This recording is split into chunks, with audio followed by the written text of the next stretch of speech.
नमस्कार मित्रों आज के इस वीडियो में सरदार वल्लभ भाई पटेल एकेडमी आपके लिए लेकर आए हैं मध्य प्रदेश का सामान्य परिचय। इस वीडियो में आपको मध्य प्रदेश के सामान्य परिचय से संबंधित हर छोटे से छोटा और बड़े से बड़ा फैक्ट मिलेगा जो परीक्षा के लिए आपके लिए बेहद उपयोगी होगा। इसके अलावा सरदार वल्लभ भाई पटेल आपके लिए पॉलिटी और हिस्ट्री की भी एक निशुल्क सीरीज चला रहे हैं, तो आप YouTube के माध्यम से उसका निशुल्क टेस्ट सीरीज का जरूर फायदा उठाएं। तो चलिए अब शुरू करते हैं। हम सबसे पहले हम आते हैं हमारे मध्य प्रदेश के परिचय की पहली स्लाइड पर। तो देखिए यहां पर आपके लिए 3 फैक्ट हैं। सबसे पहला आता है कि मध्य प्रदेश जो है भारत का दूसरा सबसे बड़ा राज्य है। तो आप ये पॉइंट याद रखिएगा, भारत का सबसे बड़ा राज्य राजस्थान है और दूसरा सबसे बड़ा राज्य मध्य प्रदेश है। छत्तीसगढ़ बनने के बाद मध्य प्रदेश जो है भारत का दूसरा सबसे बड़ा राज्य बन गया है। तो 1 नवंबर 2000 जब छत्तीसगढ़ बना था उसके पहले तक मध्य प्रदेश जो है भारत का सबसे बड़ा राज्य था। तो ये पॉइंट आप याद रखिएगा, दूसरा सबसे बड़ा राज्य। अब देखिए अगली जो लाइन आती है एग्जाम में कई बार पूछी गई है कि देखिए हमारा जो मध्य प्रदेश है वास्तव में किस वैज्ञानिक दृष्टि से या भूवैज्ञानिक दृष्टि से गोंडवाना लैंड का भाग है। तो आप ये पॉइंट याद रखिएगा, एग्जाम में पूछा गया है कि भूवैज्ञानिक दृष्टि से मध्य प्रदेश किस भूमि का भाग है, तो वो है गोंडवाना लैंड। अब देखिए गोंडवाना लैंड क्या या दूसरी जो अदर इंफॉर्मेशन है वो अपन भूगोल के चैप्टर में देखेंगे। यहां पर सिर्फ आप इस पॉइंट को याद रखें, गोंडवाना लैंड। अब देखिए तीसरा आता है पॉइंट कि भूभाग और संरचना की दृष्टि से प्रायद्वीपीय पठार का उत्तरी भाग है। तो आप ये पॉइंट भी याद रखना। अब प्रायद्वीपीय पठार क्या, ये डिटेल इतनी तो इस वीडियो में आपको नहीं दी जा सकती है, अदरवाइज वीडियो बेहद लंबा हो जाएगा। या आप सिर्फ ये पॉइंट याद रख लें कि प्रायद्वीपीय पठार का क्या है, उत्तरी भाग। इसकी डिटेल के लिए आप हमारे ज्योग्राफी के वीडियोस देखना। तो ये तीनों पॉइंट आप याद रखना, एग्जाम की दृष्टि से आपका एमसीक्यू जरूर बनता है और खास तौर से पॉइंट 2 कई बार पूछा गया है। चलिए आगे हम देखते हैं और जानकारी हमारे एग्जाम ओरिएंटेड। अब देखिए आते हैं मध्य प्रदेश के उपनाम। तो देखिए मध्य भारत के मध्य में स्थित होने के कारण इसे नाम दिया गया है मध्य प्रदेश। भारत के सेंटर में आता है, आप जानते ही हो, तो इसीलिए क्या बोला जाता है, मध्य प्रदेश। और नाम देने वाले पर्सन है पंडित जवाहरलाल नेहरू। तो ये दोनों पॉइंट आप याद रखना कि नाम क्यों दिया गया है, भारत के सेंटर में होने वाले और देने वाले पर्सन कौन, पंडित जवाहरलाल नेहरू।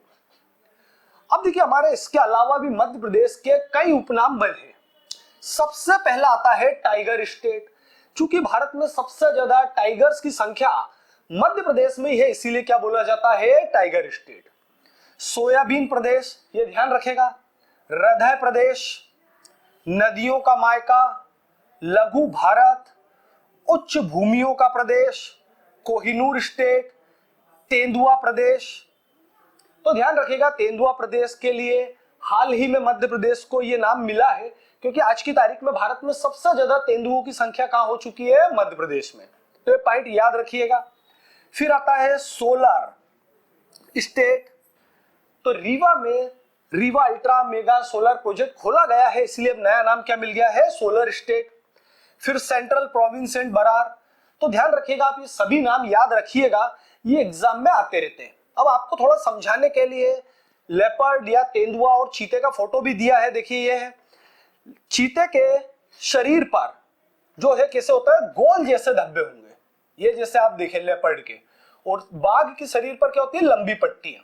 तो एक मोटे तौर पे आपको समझाने के लिए बता दिया गया है, पर आप ध्यान रखिएगा ये सभी नाम आपको याद रखने हैं। चलिए अब हम आगे चलते हैं। अब देखिए आती है राज्य की स्थापना और पुनर्गठन से संबंधित। तो देखिए दोनों तारीखें आप याद रखना, एग्जाम में कई बार पूछी गई है।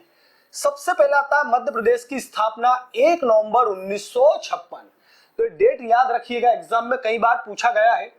अब आता है पुनर्गठन कि जब छत्तीसगढ़ को मध्य प्रदेश से पृथक कर दिया गया, तो वो डेट है 1 नवंबर 2000। तो आप देख रहे हैं जैसे पहले मध्य प्रदेश और छत्तीसगढ़ दोनों आपस में मिले हुए थे, 1 नवंबर 2000 से ये वाला पोर्शन जो है छत्तीसगढ़ के रूप में अलग कर दिया गया। तो आप ध्यान रखिएगा ये दोनों डेट जो है एग्जाम की दृष्टि से महत्वपूर्ण है। चलिए आगे चलते हैं। अब आते हैं 2 महत्वपूर्ण छोटे छोटे से पॉइंट कि मध्य प्रदेश की राजधानी क्या है, भोपाल, और मध्य प्रदेश की राजभाषा है हिंदी। तो ये पॉइंट आप याद रखिएगा, राजधानी भोपाल और राजभाषा हिंदी। वैसे आपको तो ये याद ही होंगे। चलिए आगे देखते हैं, राजकीय पशु, मध्य प्रदेश का राजकीय पशु क्या है, तो वो है बारहसिंगा। ये ध्यान रखिएगा, एग्जाम में पूछा भी जाता है। ये आपके समक्ष बारहसिंगे का चित्र भी है। अब आता है इसका जो है वैज्ञानिक नाम, रूस वर्स डुबाउसेली। तो ये ध्यान रखिएगा, एग्जाम में वैज्ञानिक नाम ज्यादा पूछे जाते हैं। तो बारहसिंगा पूछे जाने से ज्यादा संभावना किस बात की है कि इसका वैज्ञानिक नाम पूछा जाए। और इसे 1 नवंबर 1981 को मध्य प्रदेश की 85वीं वर्षगांठ के अवसर पर घोषित किया गया था। तो ध्यान रखिएगा, ये सभी पॉइंट इसमें बचता है। एक बैडरी प्रजाति का है बारहसिंगा। तो ध्यान रखिएगा, आपके लिए एग्जाम की दृष्टि से बारहसिंगा महत्वपूर्ण और दूसरा इसका वैज्ञानिक नाम। चलिए आगे और हम हमारे राजकीय मध्य प्रदेश राज्य से संबंधी देखते हैं। अब देखिए आता है राजकीय पुष्प, तो वो है व्हाइट लिली, सफेद लिली। इसको मेडोना लिली भी बोला जाता है और इसका नाम है वैज्ञानिक विलियम कैंडिडम। इसे भी 1 नवंबर 1981 को जो है राजकीय पुष्प घोषित किया गया था। ये आपके समक्ष चित्र है व्हाइट लिली का। चलिए आगे देखते हैं हम इसमें। अगला आता है राजकीय पक्षी। तो देखिए मध्य प्रदेश के इंट्रोडक्शन से जो सबसे ज्यादा बार क्वेश्चन पूछा गया है वो राजकीय पक्षी का ही नाम आता है। तो देखिए इसका नाम है दूधराज भी, शाहे बुलबुल भी, पैराडाइज फ्लाई कैचर भी, और इसका वैज्ञानिक आता है टर्पसिफोनी पैराडाइसी। तो जरा ये राजकीय पक्षी को ध्यान रखना, आप सबसे ज्यादा एमपी के इंट्रोडक्शन में से पूछा गया क्वेश्चन है। और 1 नवंबर 1981 को इसे भी मध्य प्रदेश की 25वीं वर्षगांठ के अवसर पर घोषित किया गया था। तो ध्यान रखिएगा, थोड़ा ये आईएमपी हो जाता है। चलिए आगे हम चलते हैं। राजकीय मछली, तो महाशीर मछली, टोरटोर फिश। इसका एक नाम है टोरटोर फिश और वैज्ञानिक नाम टोरा प्यूटीटोरा। तो ये ध्यान रखिएगा। अब देखिए एमपी में ये लगभग नर्मदा, केन, टोंस, बेतवा, ताप्ती, चंबल, सोन नदी आदि नदियों में पाई जाती है। ये आपके समक्ष क्षेत्र है। तो ध्यान रखिएगा, राजकीय मछली जो है वो है महाशीर। चलिए आगे चलते हैं अब हम। राजकीय खेल, तो ध्यान रखिएगा राजकीय खेल है हमारा मलखंभ, जिसे 10 अप्रैल 2013 को घोषित किया गया था। तो डेट याद रखिएगा, इसकी तारीख जो है पिछले की तरह 25वीं वर्षगांठ के अवसर की नहीं आती है। 10 अप्रैल 2013 को राजकीय खेल घोषित किया गया। चलिए आगे चलते हैं अब हम।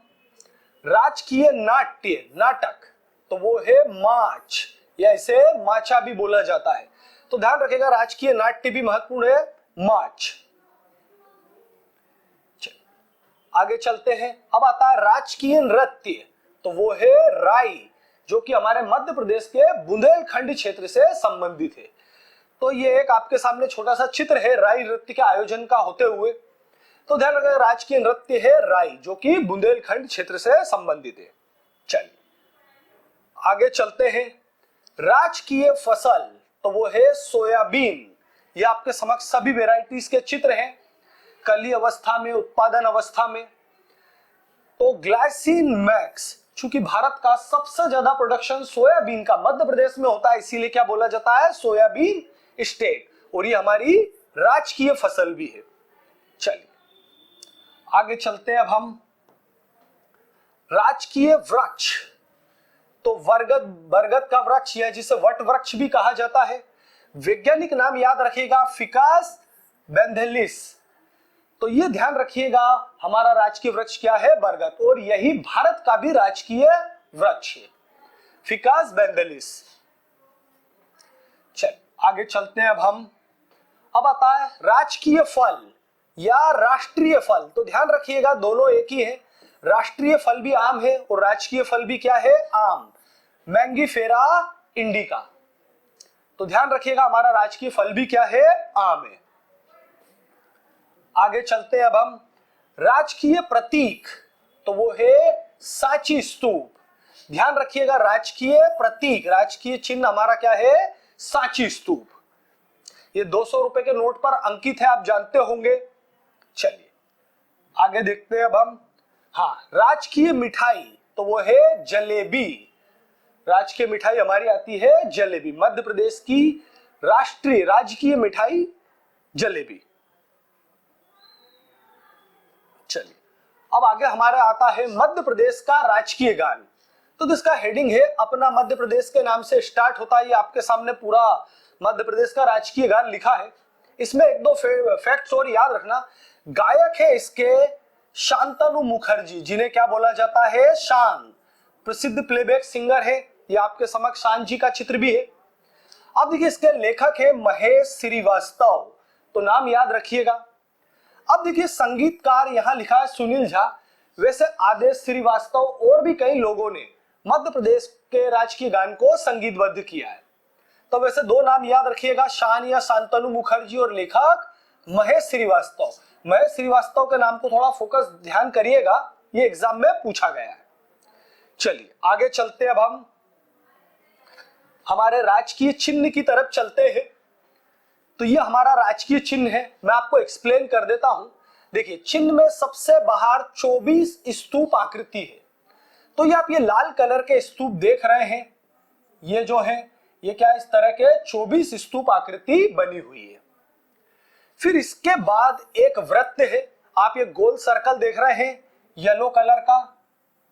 तो ये सर्कल बनाया गया है विकास की असीम संभावनाओं को प्रदर्शित करने के लिए कि मध्य प्रदेश अनंत विकास कर सकता है। तो ध्यान रखिएगा येलो कलर का जो आपको सर्कल दिख रहा है। अब वृत्त के भीतर मध्य प्रदेश शासन और सत्यमेव जयते लिखा हुआ है। तो आप देख रहे हैं ये लिखा है मध्य प्रदेश शासन और सत्यमेव जयते। फिर वृत्त के बीच अशोक स्तंभ, ये आपके समक्ष दिख रहा है। वृत्त के बीच में अशोक स्तंभ की सिंह आकृति, बरगद का वृक्ष, तो ये आप बैकग्राउंड में देख रहे हैं। अशोक स्तंभ के ठीक पीछे क्या आपको बरगद वृक्ष दिख रहा है। और सी के दोनों राज्य की प्रमुख फसलें गेहूं और धान की बालियां हैं। तो गेहूं और धान की बालियां आप ये देख रहे हैं, ये दोनों तरफ राज्य की प्रमुख दोनों फसलों को प्रदर्शित किया गया है। राइट साइड में ये गेहूं की है और ये लेफ्ट साइड में धान की। तो ये हमारे राजकीय चिन्ह की संपूर्ण डिटेल आपको बता दी गई है, ध्यान रखिएगा। चले आगे चलते हैं। अब आते हैं राज्य के क्षेत्रफल पे। तो देखिए क्षेत्रफल से कहने का मतलब क्या, ये जो आप ब्लैक बॉर्डर देख रहे हैं इसके अंदर जितना भी क्षेत्र है ये सभी क्या कहलाएगा, मध्य प्रदेश का क्षेत्रफल। ये जो मैंने ड्रॉ करा है आपको मोटे तौर पे, तो ये आता है 3,08,252 स्क्वायर किलोमीटर। ये पूरा एरिया क्या है मध्य प्रदेश का जो सराउंडेड जितने भाग को घेर रखा है। तो ये आप फिगर याद रखिएगा 3,08,252 वर्ग किलोमीटर। अब देखिए आता है 9.38। तो देखिए भारत का जो संपूर्ण क्षेत्रफल है उसका 9.38% क्या है, मध्य प्रदेश का क्षेत्रफल है। तो ये पॉइंट याद रखिएगा 9.38%। एग्जाम में क्या होता है प्रतिशत से रिलेटेड क्वेश्चन काफी बनते हैं। अब देखिए आती है लंबाई और चौड़ाई की बात। तो पूर्व से पश्चिम तक 870 किलोमीटर है। पूर्व दिशा किधर होगी, राइट साइड में पश्चिम। तो यदि हम इसको इस तरह से ड्रॉ कर दें तो ये लाइन देख रहे हैं ये कितनी होगी, 870 किलोमीटर की, पूर्व से पश्चिम तक। फिर आती है चौड़ाई उत्तर से दक्षिण तक। तो ऊपर की तरफ ये उत्तर दिशा हो गई और दक्षिण में हम नीचे की तरफ जाते हैं तो 605 किलोमीटर। तो ये दोनों ध्यान रखिएगा, 870 किलोमीटर पूर्व से पश्चिम तक और चौड़ाई उत्तर से दक्षिण तक 605 किलोमीटर। सभी फैक्ट्स आपके काम के एग्जाम की दृष्टि से। चलिए आगे हम चलते हैं अन्य बिंदु पे। अब देखिए अगला आता है विभाजन के पूर्व, कि विभाजन के पूर्व हमारे मध्य प्रदेश का क्षेत्रफल क्या क्या था, लंबाई चौड़ाई कितनी थी। तो देखिए विभाजन के पूर्व उत्तर से दक्षिण में 996 किलोमीटर था। यानी यदि हम मध्य प्रदेश का शुरुआत यहां से मान ले तो ऊपर से नीचे तक कितना था, 996 किलोमीटर। फिर आता है पूर्व से पश्चिम में 1127 किलोमीटर। तो यदि हम विड्थ की बात करें ये चौड़ाई, तो ये कितनी थी, लगभग 1127 किलोमीटर। और उस वक्त मध्य प्रदेश का कुल क्षेत्रफल रहा आपके सामने 4,44,34,046 4,43,446 वर्ग किलोमीटर। ये मध्य प्रदेश में 1 नवंबर 2000 के पहले की बात है, जब छत्तीसगढ़ नहीं बनाया गया था। और देखिए उस वक्त हमारे मध्य प्रदेश की सीमा 7 राज्यों को छूती थी। वर्तमान में कितने राज्यों को छूती है, कौन से जिले टच करते हैं, हम आगे डिटेल में देखेंगे। अभी अपन बात कर रहे हैं कि विभाजन के पूर्व 7 राज्यों को छूते थे। उत्तर प्रदेश, जैसे आप ये देख रहे हैं एक राज्य हो गया, ये उत्तर प्रदेश को टच करती थी। इधर राजस्थान, गुजरात, महाराष्ट्र, आंध्र प्रदेश, उड़ीसा, बिहार, ये सभी राज्य जो है हमारे मध्य प्रदेश को पहले छूते थे। अब छत्तीसगढ़ बनने के कारण मध्य प्रदेश को डायरेक्टली नहीं छूते। तो इनको भी आप अदर फैक्ट्स में याद रखिएगा, आपके एग्जाम में काम आ सकते हैं। चलिए अब हम आगे चलते हैं। अब देखिए हम हमारे मध्य प्रदेश के लॉन्गिट्यूड और लेटीट्यूड के बारे में भी बातें कर लेते हैं। देखिए पहला दिया है कि राज्य 21 डिग्री 6 मिनट से और 26 डिग्री 30 मिनट उत्तरी अक्षांश तक स्थित है। तो देखिए 21 डिग्री 6 मिनट यदि अपन माने तो लगभग में वो बॉटम में जाएगा। ये लाइन जो आप देख रहे हैं ये आती है 21 डिग्री 6 मिनट के लगभग से 26 डिग्री 30 मिनट, तो ये हो गया आपका 26 डिग्री 30 मिनट। मैक्सिमम ये यहां से कवर कर लेता है। फिर अगला है 74 डिग्री 9 मिनट से 82 डिग्री 48 मिनट। तो देखिए यहां पर आएगी ये लाइन आपकी 74 डिग्री 9 मिनट की, और कहां तक जा रहा है 82 डिग्री 48 मिनट। ये तो ये ध्यान रखिएगा, ये सभी आपको मैंने बता भी दिया है। 21 डिग्री 6 मिनट, 26 डिग्री 3 मिनट, नीचे से ऊपर की तरफ। पहले ये आएगा नीचे और ये ऊपर है, फिर ये लेफ्ट में और ये राइट में। तो इस तरह से पूरा मध्य प्रदेश की जो है अक्षांशीय स्थिति बन जाती है। ध्यान रखिएगा इसका, एग्जाम में ये फिगर डायरेक्ट आता है, आप इनको याद रखना। ये उत्तरी अक्षांश, पूर्वी देशांतर, ये सभी शब्दों के साथ में 21 डिग्री 6 मिनट से 26 डिग्री 30 मिनट उत्तरी अक्षांश और 74 डिग्री 9 मिनट से 82 डिग्री 48 मिनट पूर्वी देशांतर। एग्जैक्ट याद रखना, एग्जाम में पूछा जाता है। चलिए आगे चलते हैं। अब आते हैं मध्य प्रदेश की सीमा किन किन राज्यों को स्पर्श करती है। तो देखिए सबसे पहला दिया है उत्तर में उत्तर प्रदेश को। ये मध्य प्रदेश का ये उत्तरी वाला भाग हो गया, और यहाँ पर क्या स्थित है, ये उत्तर प्रदेश आप देख रहे हैं। तो मध्य प्रदेश के उत्तर में क्या आता है, उत्तर प्रदेश। पूर्व में छत्तीसगढ़ को, पूर्व दिशा चलते हैं, पूर्व दिशा आएगी राइट साइड में। तो देखिए ये रहा छत्तीसगढ़ पूर्व दिशा में, ब्लू कलर में आपके समक्ष है। तो ये क्या है, पूर्व दिशा में मध्य प्रदेश के छत्तीसगढ़। पश्चिम में गुजरात और राजस्थान। तो देखिए ये हमारे मध्य प्रदेश का पश्चिमी हिस्सा, यहां पर ये रहा राजस्थान ब्लू कलर में, और ये रेड कलर में गुजरात। तो पश्चिम दिशा में 2 राज्य आ जाते हैं। फिर दक्षिण में महाराष्ट्र। तो देखिए ये मध्य प्रदेश का दक्षिणी हिस्सा ये पूरा, और इसके नीचे ठीक क्या आ जाता है, ये महाराष्ट्र। तो इस तरह से हमारा जो वर्तमान मध्य प्रदेश है 5 राज्यों को छूता है। सभी के नाम आप याद रखिएगा, छत्तीसगढ़, उत्तर प्रदेश, राजस्थान, गुजरात और महाराष्ट्र। चलिए आगे हम चलते हैं और महत्वपूर्ण बिंदुओं की तरफ। अब देखिए आता है राज्य का पूर्वी जिला। तो कहने का मतलब क्या, वो जिला जो राज्य का पूर्वोत्तम जिला है, सबसे पूर्व दिशा में आता है, तो वो आएगा आपका सिंगरौली। ये रहा आपका सिंगरौली जिला, जो मध्य प्रदेश का क्या है, पूर्वोत्तम राज्य, पूर्व दिशा में स्थित राज्य।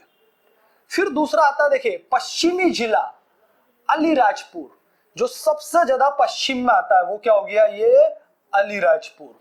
ये एग्जैक्ट पश्चिमी जिला है। मध्य प्रदेश का कोई भी जिला पश्चिम दिशा में इससे ज्यादा बाहर नहीं है। तो ध्यान रखिएगा आप, ये पूछे जाते हैं एग्जाम में। दक्षिणी जिला आता है बुरहानपुर, दक्षिणतम। तो ये रहा आपका बुरहानपुर जिला, दक्षिणतम। देखिए आप सबसे नीचे की तरफ है। फिर आता उत्तरी जिला या उत्तरतम जिला मुरैना। तो ये रहा आपका मुरैना जिला। तो ये चारों जिले के नाम आप याद रखिएगा, एग्जाम में पूछे जाते हैं। उत्तरतम क्या, दक्षिणतम क्या, पूर्वोत्तम क्या, या पश्चिम में सबसे पश्चिमी जिला। काफी महत्वपूर्ण है। चलिए आगे चलते हैं अब हम हमारे नेक्स्ट स्लाइड की। अब देखिए आता है कि मध्य प्रदेश के कौन कौन से जिले जो है दूसरे राज्यों को छूते हैं। तो देखिए यहां सबसे पहली बात हो रही है कि मध्य प्रदेश के 13 जिले ऐसे हैं जो उत्तर प्रदेश की सीमा को छूते हैं। तो अब आप स्टार्ट करते हैं। देखिए ये आपके समक्ष मैप है, ये जो है बॉर्डर आ जाती है उत्तर प्रदेश और मध्य प्रदेश के बीच में। यहां पर क्या है, ये उत्तर प्रदेश, और यह उत्तर प्रदेश कहां तक चल रहा है, ये यहां तक अप्रोक्सीमेट, यहां से इस लाइन से स्टार्ट होकर इधर उत्तर प्रदेश है और यहां तक है। अब यदि आप बॉर्डर के इस तरफ की बात करेंगे तो राजस्थान आएगा यहां पर। फिलहाल हम राजस्थान की बातें आगे करेंगे अगली स्लाइड में। नीचे की तरफ इस बॉर्डर के नीचे यहाँ छत्तीसगढ़ आ जाता है। अब छत्तीसगढ़ के बारे में हम बाद में बातें करेंगे, फिलहाल हम बात कर रहे हैं एमपी और यूपी की। तो देखिए आप इसको नक्शे के माध्यम से भी याद करें, ये सारे जिलों के नाम आपको मैं बता देता हूं। तो देखिए सबसे पहला आता है मुरैना। तो देखिए ये मुरैना उत्तर प्रदेश को टच कर रहा है, पहला जिला, इसी सीक्वेंस में आप याद करना। दूसरा देखिए आता है भिंड, ये रहा आपका भिंड जिला जो उत्तर प्रदेश को टच कर रहा है। फिर आगे तीसरा जिला दतिया, ये देखिए दतिया यूपी को टच करते हुए। शिवपुरी, ये रहा शिवपुरी आपके समक्ष यहां तक, ये भी उत्तर प्रदेश को टच कर रहा है। फिर अगला जिला था अशोकनगर, ये देखिए यूपी के साथ टच करते हुए। फिर इसके बाद हम आगे चले तो यहां पर एक छोटा सा जिला और आ जाता है, ये हो गया निवाड़ी। तो निवाड़ी जिला भी यूपी को टच कर रहा है। फिर इसके बाद ये एक और जिला टीकमगढ़, ये यूपी को टच कर रहा है।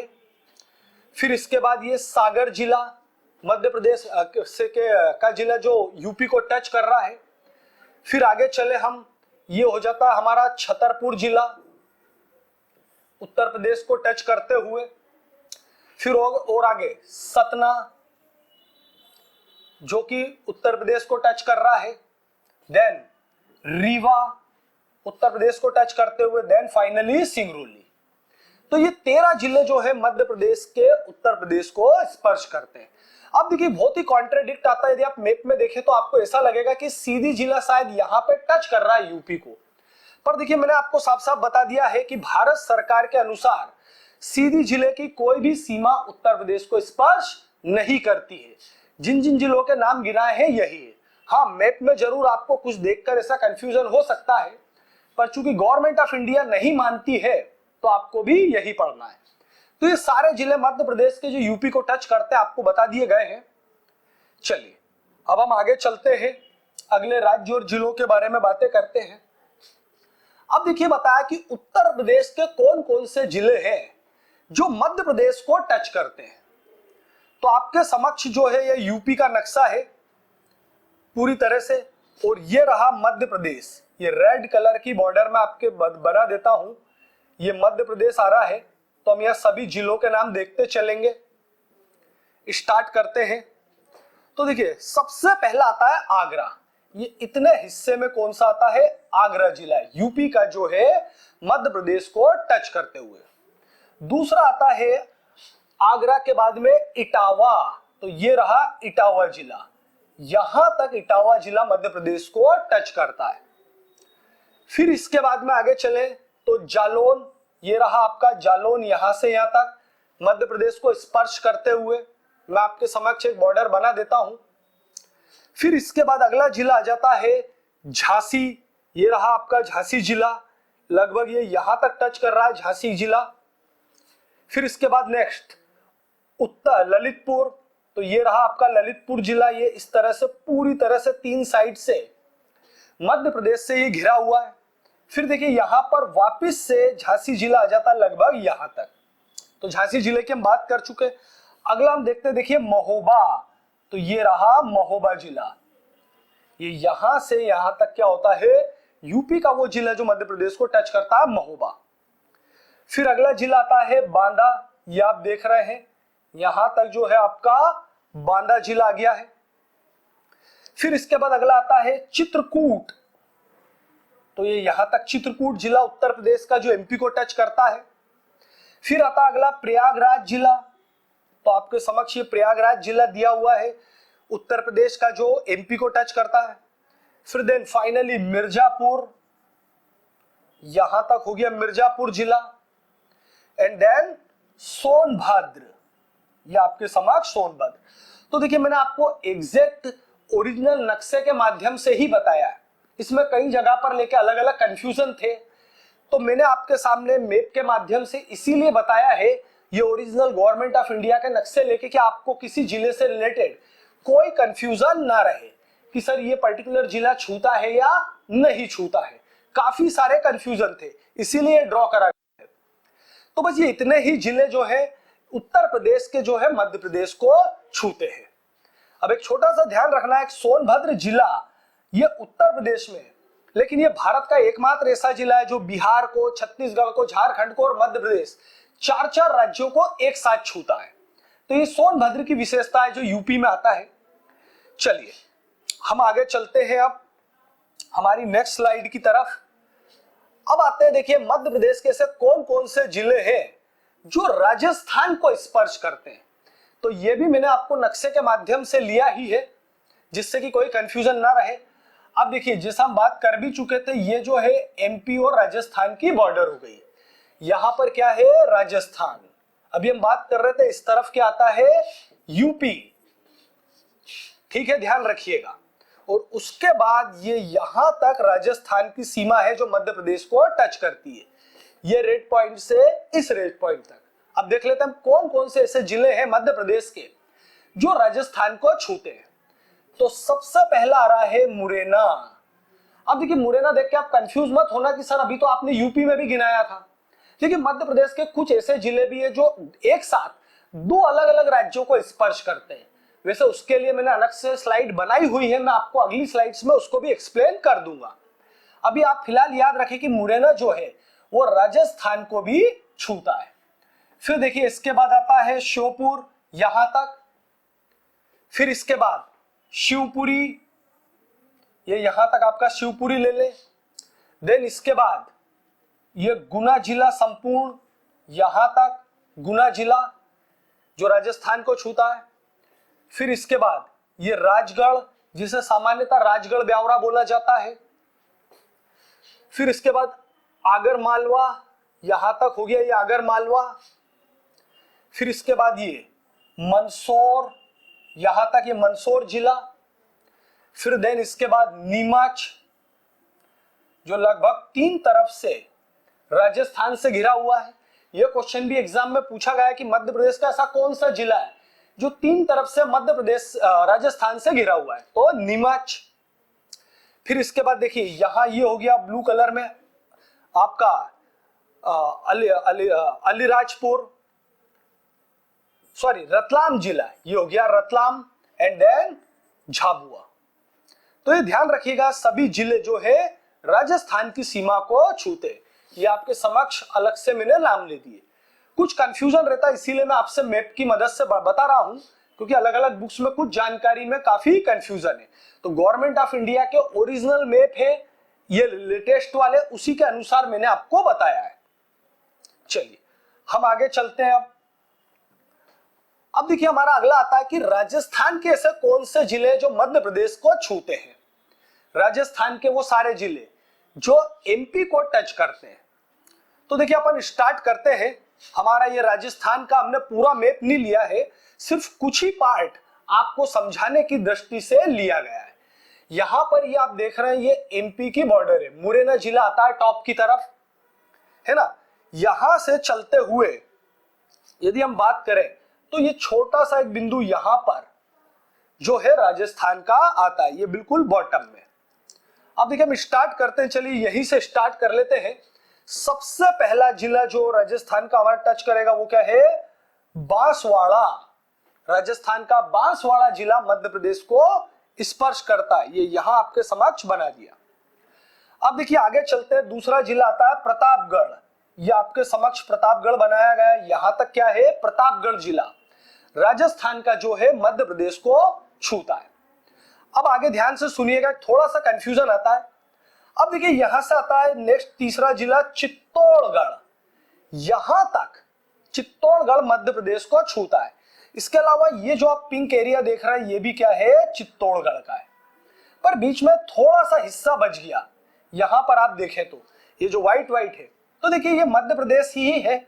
इसके कारण से क्या होता है, भीलवाड़ा जिला भी मध्य प्रदेश को टच करता है। ये काफी बच्चों को कंफ्यूजन रहता है, इसीलिए मैं आपको मैप के माध्यम से बता रहा हूं। लोगों को ऐसा लगता है कि चित्तौड़गढ़ ये पूरा मिक्स होगा, यहां पर ये व्हाइट जो हिस्सा दिख रहा है यहां पर जो है कोई जिला नहीं है। पर ध्यान रखिएगा चूंकि मध्य प्रदेश है तो चित्तौड़गढ़ दो पार्ट में हो जाता है और उसके कारण से भीलवाड़ा जिला भी मध्य प्रदेश को स्पर्श करता है। ये छोटा सा हिस्सा भीलवाड़ा का आता है और यहाँ ये दोनों जगह चित्तौड़गढ़ आता है, तो ध्यान रखिएगा। चलिए अब ये भीलवाड़ा जिले के बाद हमारा चित्तौड़गढ़ भी हुआ। अब आगे चलते देखिए कोटा, तो ये कोटा जिला रहा जो कि मध्य प्रदेश को स्पर्श कर रहा है। फिर इसके बाद ये यलोई झालावाड़, ये पूरा जो है झालावाड़ जिला है जो मध्य प्रदेश को टच करता है, आप देखें। फिर आगे फिर इसके बाद आता है बारन, यहां से यहां तक ये बारन जिला मध्य प्रदेश को छूते हुए। फिर ये दूसरी तरफ वापस कोटा जिला आ जाता है, तो ध्यान रखिएगा कोटा जिले की हम बात कर चुके। फिर देखिए अगला सवाई माधोपुर, ये रहा सवाई माधोपुर का हिस्सा। फिर करौली एंड फाइनली धौलपुर। तो आप ये ध्यान रखिएगा सभी जिले राजस्थान के हैं जो मध्य प्रदेश को स्पर्श करते हैं। चलिए आगे हम चलते हैं अपने अलग राज्यों की तरफ। अब देखिए आता है मध्य प्रदेश के दो जिले जो है वो अलीराजपुर और झाबुआ, ये किसको छूते हैं? गुजरात को। अब हम देख रहे हैं कि गुजरात को छूने वाले कौन कौन से हमारे जिले हैं। तो देखिए ये है गुजरात बॉर्डर, यहां से और यहां तक, यहां पर आपका स्थित है गुजरात, इसके ऊपर राजस्थान है, यहां इधर नीचे की तरफ आ जाएगा महाराष्ट्र। तो ये बॉर्डर जो है गुजरात और जो है मध्य प्रदेश की। तो देखिए सबसे पहले आता है झाबुआ, यहां तक लगभग क्या आ जाता है आपका झाबुआ, एंड देन इसके बाद ये सीधी लाइन बना लेते हैं हम समझने के लिए, ये है अलीराजपुर। तो मध्य प्रदेश के सिर्फ दो ही जिले ऐसे हैं अलीराजपुर और झाबुआ जो गुजरात को छूते हैं। सबसे कम बॉर्डर मध्य प्रदेश की जो है गुजरात के साथ शेयर होती है। चलिए आगे चलते हैं अब देखिए आता है अगले पॉइंट की तरफ कि गुजरात के ऐसे कितने जिले जो मध्य प्रदेश को छूते हैं। तो देखिए गुजरात के भी सिर्फ दो ही जिले ऐसे हैं जो मध्य प्रदेश को छूते हैं। पहला आता है दाहोद और दूसरा उदयपुर या छोटा उदयपुर। ध्यान रखिएगा वैसे आपको कई जगह बुक्स में बड़ोदरा का नाम आएगा कि बोले गुजरात का दाहोद और बड़ोदरा मध्य प्रदेश को छूता है, पर ध्यान रखिएगा 2013 में बड़ोदरा में को जो है पृथक जिला बना दिया गया था, उसका नाम था छोटा उदयपुर। तो वर्तमान की तारीख में दाहोद और छोटा उदयपुर मध्य प्रदेश को छूते हैं, बड़ोदरा अब वर्तमान में मध्य प्रदेश को नहीं छूता है। 2013 में नया जिला बना देने के कारण वो सभी बातें जो है समाप्त हो गई। अब देखिए हम इसकी बात करते हैं कहाँ है ये जिला। तो देखिए ये जो बॉर्डर है छोटी सी, ये आती है मध्य प्रदेश की, यहां पर क्या है? एमपी। ये पूरा आपके समक्ष गुजरात का नक्शा है, इसमें मध्य प्रदेश को टच करने वाला इतना हिस्सा है। तो पहला यदि हम बात करें तो ये हिस्सा रहा दाहोद जो मध्य प्रदेश को स्पर्श कर रहा है, और दूसरा जो है ये रहा, इसको बोलते हैं छोटा उदयपुर यहां तक। अब देखिए बड़ोदरा ये ग्रीन कलर का अंदर जा चुका है, पहले ये बड़ोदरा और छोटा उदयपुर आपस में मिक्स थे, तो वर्तमान में नहीं है। 2013 के पहले बड़ोदरा मध्य प्रदेश को छूता था, अब नहीं। चलिए आगे हम चलते हैं। अब महाराष्ट्र के साथ शेयर होने वाले जिले कि ऐसे कौन कौन से जिले मध्य प्रदेश के जो महाराष्ट्र की सीमा को छूते हैं। तो देखिए यहां से मध्य प्रदेश में महाराष्ट्र की सीमा शुरू होती है, इसके ऊपर यहां गुजरात है, इसके ऊपर यहां राजस्थान, और यहां से महाराष्ट्र सीमा शुरू होते हुए जा रही है हमारे बालाघाट तक, ये है महाराष्ट्र। तो ये देख रहे हैं यहां से लेके यहां तक के पूरे हिस्से में वो सारे जिले जो महाराष्ट्र को छूते हैं। तो हम शुरुआत करते हैं। देखिए सबसे पहला हम यदि शुरुआत करें तो वो होती है अलीराजपुर से, यहां तक आता है अलीराजपुर। फिर इसके बाद ये दूसरा बड़वानी, फिर ये खरगोन, फिर ये बुरहानपुर, फिर ये खंडवा, फिर इसके बाद ये बैतूल, यहां तक। ध्यान रखिएगा हरदा जो है राजस्थान महाराष्ट्र को टच नहीं करता है। फिर इसके बाद ये येलो कलर में आप देख रहे हैं ये छिंदवाड़ा, फिर ये छोटा सा हिस्सा जो आप दिख रहे हैं Seoni, and then finally Balaghat. तो इस तरह से सारे जिले जो है मध्य प्रदेश के महाराष्ट्र को टच करते हैं। चलिए लास्ट एक पॉइंट और देख लेते हैं कि महाराष्ट्र के कितने जिले मध्य प्रदेश को छूते हैं। तो हम देख लेते हैं, ये हमारे समक्ष जो है नक्शा दिया हुआ है। ये महाराष्ट्र का पूरा पोर्शन तो नहीं ले पाए लार्ज होने के कारण, पर देखिए यहां से यदि हम बात करें तो जो है मध्य प्रदेश की बॉर्डर शुरू होती है। ये नीचे जो आप देख रहे हैं सारे जिले कौन से हैं, महाराष्ट्र के, और ये यहां तक चल रहा है। जैसे आपके सामने लिखा भी है मध्य प्रदेश। तो देखिए पहला जिला महाराष्ट्र का नंदुरबार जो मध्य प्रदेश को स्पर्श करता है, दूसरा ये धुले, तीसरा जलगांव, फिर इसके बाद चौथा ये बुल्ढाना, फिर ये अमरावती, यहां तक अमरावती, फिर नागपुर, फिर ये गोंदिया, सॉरी भंडारा जिला एंड देन गोंदिया। ये ब्लू कलर वाला भंडारा है, देन गोंदिया। तो ये सभी जिले महाराष्ट्र के ऐसे जो मध्य प्रदेश को छूते हैं। ये सभी के नाम आपके समक्ष बताए गए हैं। चलिए आगे हम चलते हैं और हमारे स्टडी कर लेते हैं। अब आते हैं हमारे अगले कि मध्य प्रदेश के वो जिले जो छत्तीसगढ़ को छूते हैं, कि महाराष्ट्र के कौन कौन से जिले जो छत्तीसगढ़ को छूते हैं। तो हम देखिए पहले सीमा देख लेते हैं। ये आप देख रहे हैं लाइन, ये यहां से छत्तीसगढ़ स्टार्ट होता है और ये बालाघाट जिले तक जा रहा है। यहां पर आ जाता है अपना CJ छत्तीसगढ़।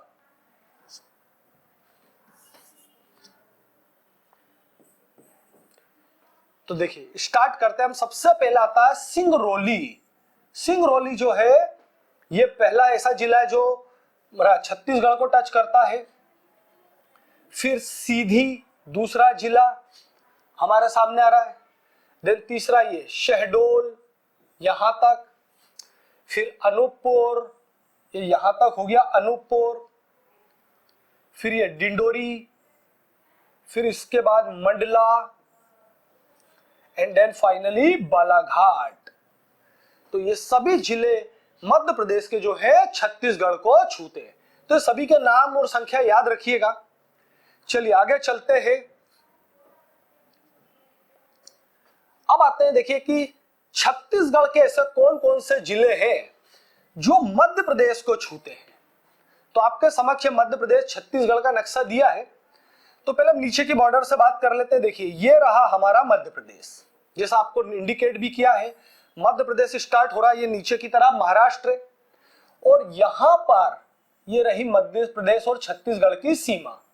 अब ये उत्तर प्रदेश भी है लेकिन फिलहाल हमारा मतलब नहीं, यहां से हमारा स्टार्ट होगा। तो देखिए सबसे पहला आता है बलरामपुर। ये छोटा सा हिस्सा बलरामपुर का मध्य प्रदेश को छूता है। फिर अगला आता है ये ब्लू कलर का आप देख रहे हैं सूरजपुर। फिर इसके बाद ये हिस्सा पूरा कोरिया, जैसा कि आपको लिखा भी है। फिर ये ब्लू कलर का आ जाता है बिलासपुर। फिर इसके बाद मुंगेली, बिलासपुर के बाद ये येलो मुंगेली। फिर ये कबीरधाम, या इसका नाम वर्तमान में कवर्धा या कबीरधाम बोला जाता है। ध्यान रखिएगा कबीरधाम कवर्धा एक ही जिले के दो नाम है। एंड देन फाइनली आ जाता है ये राजनांदगांव। तो इस तरह से छत्तीसगढ़ के 7 जिले भी जो है मध्य प्रदेश को छूते हैं। तो देखिए अगले हमारा पॉइंट है मध्य प्रदेश के अंतर्वर्ती जिलों के बारे में। अब देखिए पहला पॉइंट आता है कि अंतर्वर्ती जिला या लैंडलॉक जिला कौन सा। तो देखिए वो जिला जो किसी भी अन्य राज्य की सीमा को नहीं छूता हो वो क्या कहलाएगा, अंतर्वर्ती जिला। देखिए जैसे हम फॉर एग्जांपल ग्वालियर की बात करें, ग्वालियर जिला है, तो देखिए चारों तरफ से ये क्या मध्य प्रदेश के ही जिलों से घिरा हुआ है, ये किसी भी अन्य राज्य को टच नहीं कर रहा है। तो ऐसे जिले जो किसी भी अन्य राज्य की सीमा को टच नहीं करते वो क्या कहलाते हैं, अंतर्वर्ती जिले। तो इनकी कुल संख्या कितनी है, ध्यान रखिएगा 18। ये आपके समक्ष दिए हुए हैं, जैसे ये उज्जैन जिला, इंदौर, धार, सागर, दमोह एटसेट्रा। तो ध्यान रखिएगा सभी जिले कौन से हैं, मध्य प्रदेश के अंतर्वर्ती, जो आप मैप में देख रहे हैं। तो यह इनकी संख्या याद करिएगा, एग्जाम में यही काम का है। और इनके सभी नाम दिए जैसे ग्वालियर, विदिशा, उज्जैन, धार, इंदौर एंड सो ऑन। तो ये सभी नाम आप याद जरूर रखिएगा। अब देखिए दूसरा एक और प्रश्न बन जाता है यहां से कि 34 जिले मध्य प्रदेश के ऐसे हैं जो किसी दूसरे राज्य की सीमा को टच जरूर करते हैं। देखिए कुल जिले 52 है, जिसमें से 18 अंतर्वर्ती है, तो जो रिमेनिंग बचेंगे वो क्या हो जाएंगे, सीमावर्ती जिले। तो अंतर्वर्ती 18 है और सीमावर्ती कितने हैं, 34। ये सभी पॉइंट आप याद रखिएगा। चलिए आगे चलते हैं हम नई जानकारी की तरफ, हमारे परीक्षा उपयोगी। अब देखिए अगला प्रश्न आता है संभागों से रिलेटेड। तो ध्यान रखिएगा मध्य प्रदेश का कोई भी संभाग अंतर्वर्ती नहीं है। मध्य प्रदेश का प्रत्येक संभाग किसी ना किसी दूसरे राज्य की सीमा को स्पर्श जरूर करता है।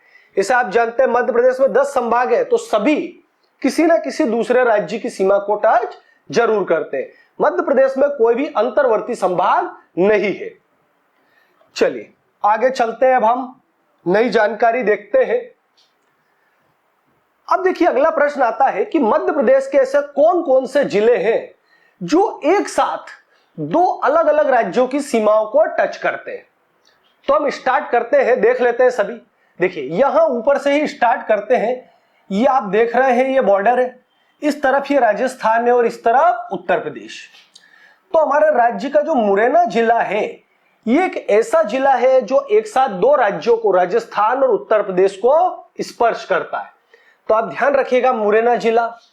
चलिए आगे चलते हैं। देखिए अब ये हम बॉर्डर की बात करें तो ये राजस्थान और गुजरात की बॉर्डर है। तो हमारे मध्य प्रदेश का झाबुआ जिला ऐसा है जो गुजरात और राजस्थान दोनों को स्पर्श करता है। तो ये पॉइंट भी याद रखिएगा, एग्जाम में आपसे पूछा जा सकता है कि मध्य प्रदेश का कौन सा जिला एक साथ 2 राज्यों को टच करता है। कोई सा भी हो सकता है वो। एक हमें मुरैना मिला है, दूसरा झाबुआ। अब देखिए आगे हम चलते हैं, ये हमारी फिर बॉर्डर है, ये गुजरात और फिर इसके बाद में महाराष्ट्र। तो हमारा अलीराजपुर जिला ऐसा है जो गुजरात और गुजरात और महाराष्ट्र दोनों की सीमाओं को स्पर्श करता है।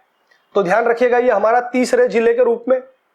अब देखिए आगे चलते हैं, ये फिर हमारी बॉर्डर है महाराष्ट्र और छत्तीसगढ़ की। ये महाराष्ट्र और इधर छत्तीसगढ़। तो देखिए हमारा बालाघाट जिला ऐसा है जो छत्तीसगढ़ और महाराष्ट्र दोनों को स्पर्श करता है। तो ध्यान रखिएगा इसका नाम भी। आगे हमारे अंतिम जिले की तरफ चलते हैं। देखिए ये रही हमारी बॉर्डर, ये है उत्तर प्रदेश और ये छत्तीसगढ़। तो सिंगरौली जिला ऐसा है जो उत्तर प्रदेश और छत्तीसगढ़ दोनों को स्पर्श करता है।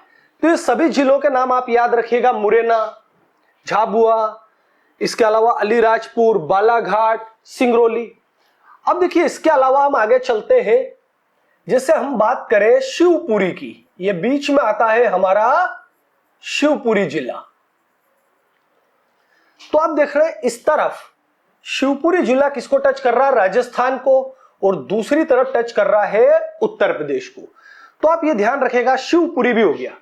इस प्रकार से हमारे कुल जिलों की सभी संख्या आप याद करना कि जो 2-2 राज्यों को टच करते हैं। ये सभी आपके समक्ष इनके नाम लिख दिए गए हैं। चलिए अब हम आगे चलते हैं। अब देखिए अगला आता है कि मध्य प्रदेश में कर्क रेखा कितने जिलों से होकर गुजरती है। तो सबसे पहले तो इनकी संख्या याद करिएगा, 14 जिलों। ये जो है कर्क रेखा है आपके समक्ष, और हम देख लेते हैं। तो देखिए ये जा रही है रतलाम को स्पर्श करते हुए, इसके बाद ये उज्जैन जिला, फिर आगरमालवा, शाजापुर, राजगढ़, सीहोर थोड़ा सा टच करती है सीहोर को, भोपाल, विदिशा, रायसेन, सागर, दमोह, कटनी, जबलपुर, उमरिया और शहडोल। तो ये सभी जिलों के नाम आप याद रखिएगा, खास तौर से संख्या कि मध्य प्रदेश के 14 जिलों को कर्क रेखा जो है होकर गुजरती है। चलिए आगे चलते हैं अब हमारे नेक्स्ट बिंदु की तरफ।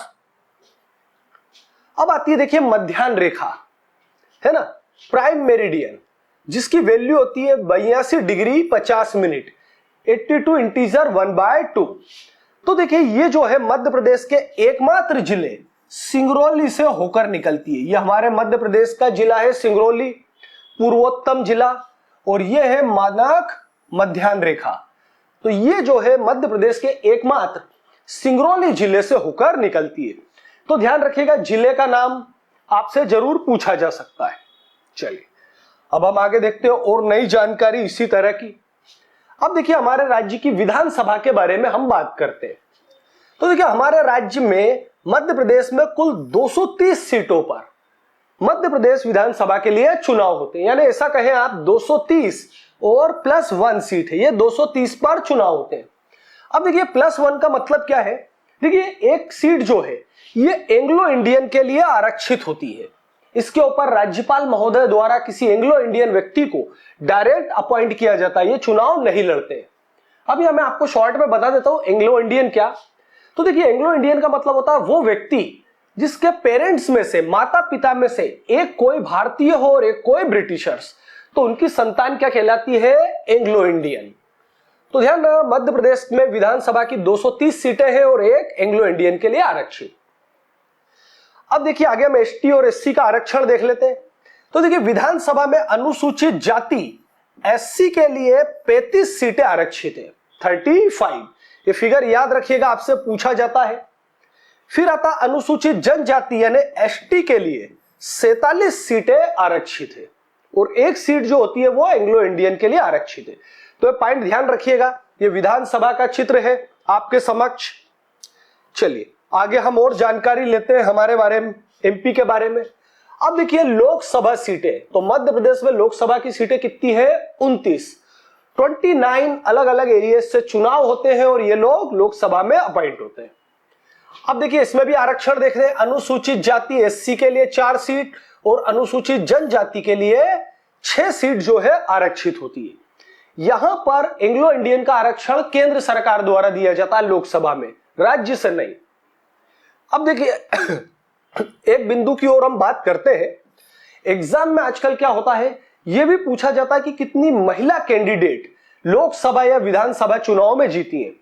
तो अभी मैंने लोकसभा में जीतने वाले सभी महिला कैंडिडेट के नाम आपके सामने लिख दिए हैं।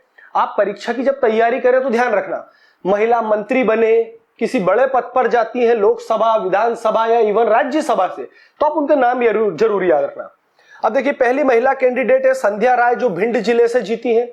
दूसरी संध्या प्रज्ञा सिंह भोपाल जिले से, हिमाद्री सिंह शहडोल से और रीति पाठक सीधी से। ये 4 महिला कैंडिडेट लोकसभा के लिए मध्य प्रदेश से चुनी गई है, तो इनके नाम याद रखिएगा। चलिए आगे हम देखते हैं। अब आ रहा हमारे राज्यसभा के बारे में। तो ध्यान रखिएगा ये इतना ही क्वेश्चन बनता है। राज्यसभा के लिए मध्य प्रदेश से कितनी सीटें हैं? 11। सिर्फ ये आपको संख्या ही याद रखना है। चलिए आगे हम चलते हैं हमारी अगली स्लाइड की तरह। High court. तो देखिए ध्यान रखिएगा मध्य प्रदेश का उच्च न्यायालय जबलपुर में स्थित है। ये जबलपुर हाई कोर्ट का चित्र है आपके समक्ष। तो ध्यान रखिएगा कहां? जबलपुर में। हाँ ध्यान रखिएगा खंडपीठ इंदौर और ग्वालियर में स्थित है। इनकी कहें अपन खंडपीठ या ब्रांच, तो वो इंदौर और ग्वालियर में, लेकिन मुख्यालय कहां पर है? जबलपुर। याद रखिएगा। चलिए आगे चलते हैं हम। अब देखिए आता है पवित्र शहर। तो देखिए मध्य प्रदेश में काफी सारे स्थानों को पवित्र शहर घोषित किया गया है। शुरुआत हुई थी 2005 में, जब अमरकंटक, महेश्वर, उज्जैन, ओरछा, ओंकारेश्वर को कुछ अलग अलग महीनों में जनवरी फरवरी में घोषित किया गया था। तो ये सभी नाम आप याद रखना। वैसे इसमें सबसे महत्वपूर्ण आता है कुंडलपुर दमोह का, क्योंकि इसको अभी हाल ही में 2022 में ही घोषित किया गया है। ये आपके सामने कुंडलपुर का चित्र है, ये एक तीर्थ क्षेत्र है। तो ध्यान रखिएगा सब क्या है? मध्य प्रदेश के पवित्र स्थल। सभी नाम आप याद रखना, एग्जाम में काम आ सकते हैं। चलिए अब हम आगे चलते हैं। अब आता है कूड़ेदान मुक्त शहर। तो देखिए पन्ना, सेलाना रतलाम जिले में आता है और कुक्षी, ये 3 स्थान ऐसे हैं जिन्हें कूड़ेदान मुक्त घोषित किया गया है। तो यहां पर भी सिर्फ आपको नाम याद रखना है, पन्ना का, सेलाना रतलाम जिले में और कुक्षी जिला। चलिए नाम के अलावा यहां कुछ नहीं है। आगे चलते हैं। अब आते हैं 10 लाख से अधिक जनसंख्या वाले शहर। तो देखिए मध्य प्रदेश में इंदौर, भोपाल, ग्वालियर और जबलपुर 4 शहर ऐसे हैं जिनकी जनसंख्या 10 लाख से अधिक है। तो इनके नाम ही याद रखने सिर्फ 4 और संख्या याद रखना कौन कौन से, इंदौर, भोपाल, ग्वालियर और जबलपुर। एग्जाम की दृष्टि से इतना पर्याप्त है।